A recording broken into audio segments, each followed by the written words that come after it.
How's it going, Jaycee? Thanks for doing this. How do you think that the secondary has performed in these first three games, and what can you guys do to improve?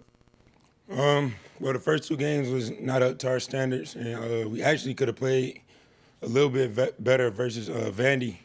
But that was probably our only solid game. I think they were like 1 for 11 or something on third down. So I think we played decent versus Vandy. Now we just got to build on that and keep playing good. Colin Taylor. Yeah, JC, kind of what have you seen from Bo Nix, Auburn's quarterback in film? What can he do to kind of exploit you guys or hurt y'all? Well, obviously he can do it there at quarterback. He can make throws on the run. He's just real athletic. So we just gotta contain him, try to keep him in the pocket. Got to try to force him to make all the throws instead of letting him run wild because that's what he want to do. Does your job as a corner change at all in terms of trying to keep him in the pocket, or is it just playing coverage and making sure other guys are covered up? No, as far as keeping him in the pocket, that don't have anything to do with me, but it does change as far as just locking on your man down the field because you might have him, he might run a dig, and you might have him covered, and then he scramble and he take off, and your eyes in the backfield. It's a big play. So you just got to try to let the D-line have faith in your teammates, let the D-line do their job, and cornerbacks and safeties do their job and just cover. Ben Briner. Hey, JC, a little bit of a follow up to that first question about the secondary. How challenging has it been sort of playing a little mix and match with Izzy being kind of in and out and then not having Jalen and the Dickerson in the last game? And how tricky has that been? And what kind of progress have you seen from some of the younger guys getting thrown in? Yeah, well, for the first part, just not having Izzy and Jalen it's kind of frustrating just knowing the type of energy and stuff those guys bring to the secondary. Izzy was primed for a big year, and he hasn't really been able to get out there and play a full game. So it's kind of frustrating, man, just knowing how close we are. And Jalen also, going through injuries year after year, and the first time he healthy, he out for different reasons. So yeah, it's been a struggle with that. But the good part of it is, having guys playing more snaps like John, Cam, Shallow, seeing him out there making plays on Saturday.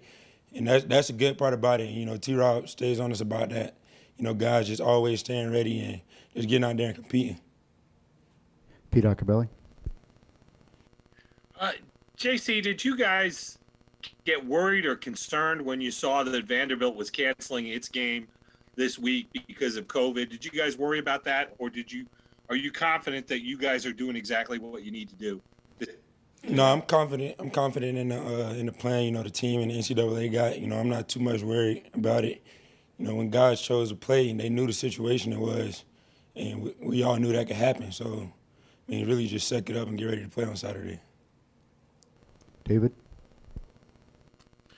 JC, a tremendously tough play where you had the one arm almost got the interception at Vanderbilt. Just how close were you to getting that one and pulling it in? It's kind of funny, I got on Twitter after the game and seen a lot of people, saying, oh, he had another pick go right through his hands. Number one, we in the rain, and it was on my back shoulder, so I couldn't get my other hand there. And we in the rain, and it's a one-hand catch. Like, how many people going to make that catch? But, I guess it come with it since I ain't got a pick yet. Every time the ball come my way, I guess it's supposed to be a pick. I don't know, but, it was a play I feel like I should have made. I made it 1,000 times in practice. Just knowing the type of plays I make, I just got to try to bring that one in. Rick Henry. Hey, JC, it's been a while since you guys have been able to go into practice for a game week, coming off a victory. And especially for the young guys, what has that done for just the level of confidence and maybe just the energy and excitement in the building on the practice field? Well, the last part you said, number one, is just help the whole energy in the building and on the practice field. We was on a losing streak, man, even dating back to last year. So to be able to get a win like that, and especially to win big, it was exciting. Young guys ain't know what that felt like. So now it's a better feeling in the locker room and meetings. And now we just got to try to build on it. It was definitely, it was good to get a win, but we got to also know that we're gonna be playing a lot better competition. So you can't get too high or too low off games like that. You just gotta try to build off of it, and that's what we're gonna try to do this Saturday. Ben Briner. JC, how different of a player and a voice in the locker room is Shiloh compared to where he was last year? As far as a player, he's a completely different player. You know, he's starting to obviously, as all you guys could see, he flies around and hits. That's one thing you're gonna get out of Shiloh, no matter what. He gonna fly around and hit.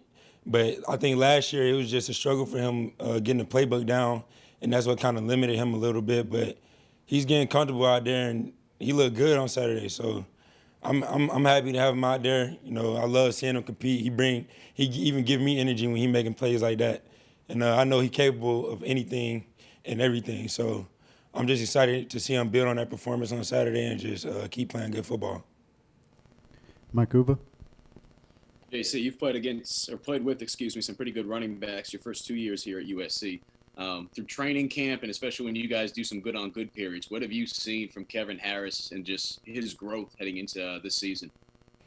Well, I've been talking to the guys about this. It was kind of hard. Like, he kind of took me by surprise when he got in the game, just because in practice we're not really allowed to wrap up. Not allowed to bring him to the ground. So we thud him and just let him go. But when you hit him, you can feel how heavy he is. But when you see it in real action in the game, guys coming down smacking him, and he just bounced right off. And I'm like, man, I didn't really expect this out of him because we're not able to hit him in practice like that. So I always tell him, I be like, man, you remind me a lot of Alvin Kamara, how he just take hits and just keep trucking. And he's sneaky fast too, so I think he's caught a lot of teams off guard by that too. But I'm excited for him, man. He's been putting together great performances, and as Coach Muschamp talks about, if we able to run the ball, we could be a good team. So I hope he keeps being successful doing that. Eric Boynton.